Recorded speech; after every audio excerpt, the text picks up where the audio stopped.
So we're looking at this haulage company, so we can see they've been trading for a number of years.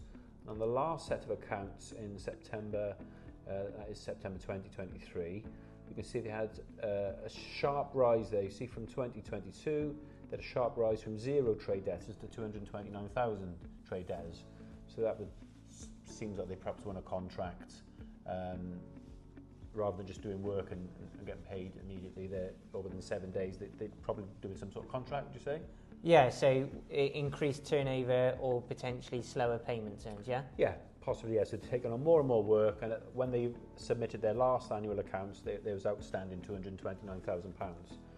So there's a couple of things that we're going to look at. We've got tangible fixed assets for the haulage company you'd expect. That would probably be lorries, trailers, could potentially be a building as well, but this typically would be the vehicles. So we can see they've got £485,000 worth of fixed assets there. So that would be a question that we're going to come to. We can see the cash in bank is only £12,000, so that was what was actually in their account at the last time of submitting the accounts.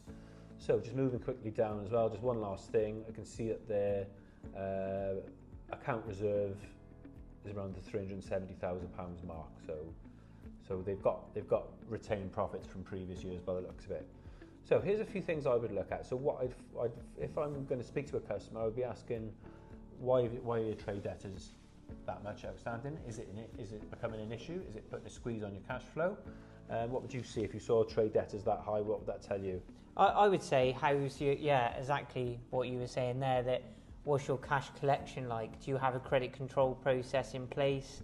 Do you find that customers are actually slower paying you? Because in any haulage business, as you rightfully said, those slow payments really start to stretch the cash flow because they've got daily expenditures such as fuel, which is massive. And quite commonly, if they're employing people with a business of this size, 500,000 of assets, you would like to think that they've got some staff in there as well. Yeah.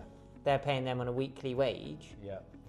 If they're not getting paid by Tesco, Asda, DHL, Amazon, whoever it might be, whoever their customer might be, then that's going to... It could be 60 days quite often, isn't it? 60 days, even 90 days with some of the supermarkets.